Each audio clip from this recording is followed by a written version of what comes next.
I think we are closeted, चाहे वो room हो, चाहे हमारा घर हो, चाहे हमारी स्टूडियो वर्क स्पेस हो, चाहे हमारा वर्क फ्रॉम होम हो, चाहे हमारी बढ़िया बढ़िया गाड़ियां हो।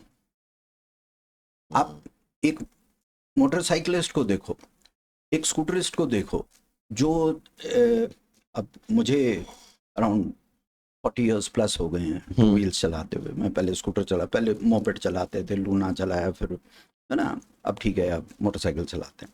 What do you ride sir? मेरी फेवरेट तो फिर 100-125 सीसी का होता है, क्योंकि इट इज़ वेरी मैनेजेबल।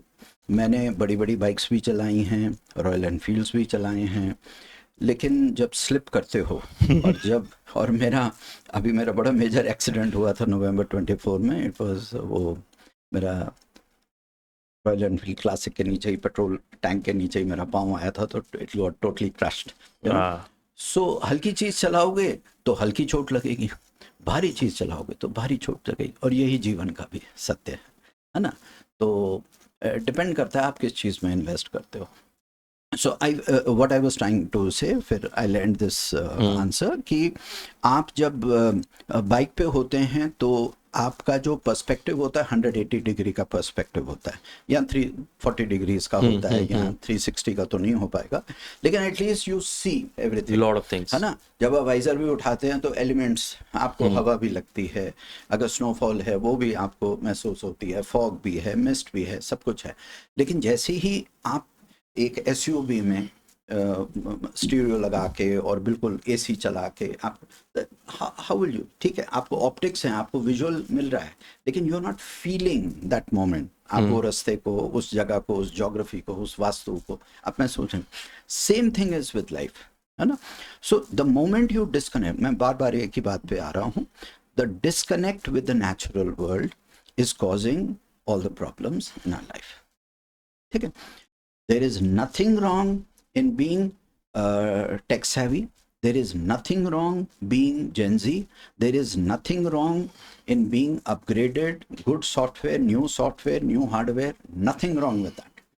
लेकिन जो सोर्स है आपका, जो सोर्स कोड है जिससे जीवन आता है, एंड दैट इज नेचर, आप उसको अगर इग्नोर करोगे और उससे दूर करोगे और उससे उतना समय नहीं दोगे, तो फिर stresses will start showing in your thoughts and in your being. This is what I feel. सब मेरे दो फॉलो अप हैं इससे, मैं बीच में आपको रोकना नहीं चाहता था। एक तो मेरा एक मेरा थॉट है उसके लिए, जब आपने कहा ना कि तुम गाड़ी में हो तो तुम्हारा एक सेक्लूजन है, तुम स्टूडियो में हो तुम्हारा एक सेक्लूजन है, तुम घर पे हो एक सेक्लूजन है। मैं इसको थोड़ा सा अलग देखता हूँ। मैं कहता हूँ कि जब तुमने डिस्कनेक्ट कर दिया ना, तो तुम खुद सेक्लूडेड हो गए। तुम गाड़ी में रहो या कहीं पे भी रहो ना, तो तुमने एक बबल बना लिया, तुम उससे बाहर नहीं आना चाहते।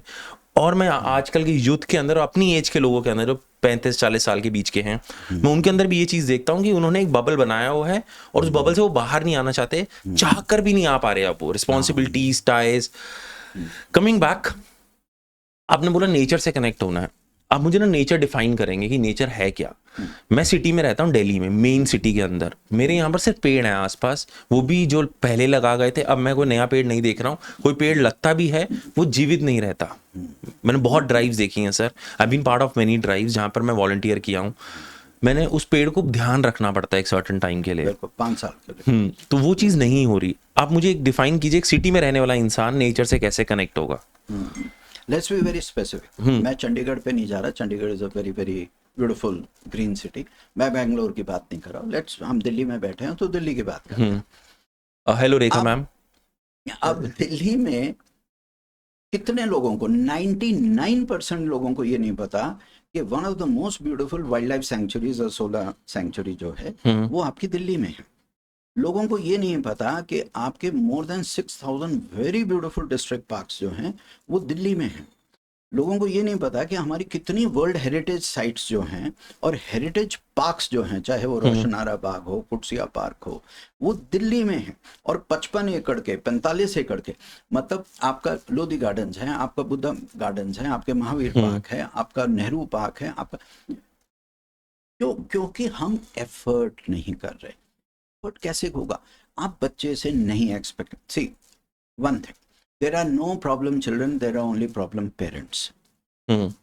There are no problem children, there are only problem parents. अगर मैं अपने बच्चों को, मैं अपने यंगस्टर्स को वो चीज़ों के बारे में जिक्र नहीं करूँगा, अगर मैं कॉन्वर्जेशंस नहीं करूँगा, अगर मैं नैरेटिव सेट नहीं करूँगा, अगर मैं बताऊँगा नहीं, तो वो जाएंगे कैसे, है ना? So I don't blame the younger generation. बड़े लोग जो हैं वो शायद लेजी हो गए हैं, वो उन चीज़ों के बारे में जिक्र ही नहीं कर रहे।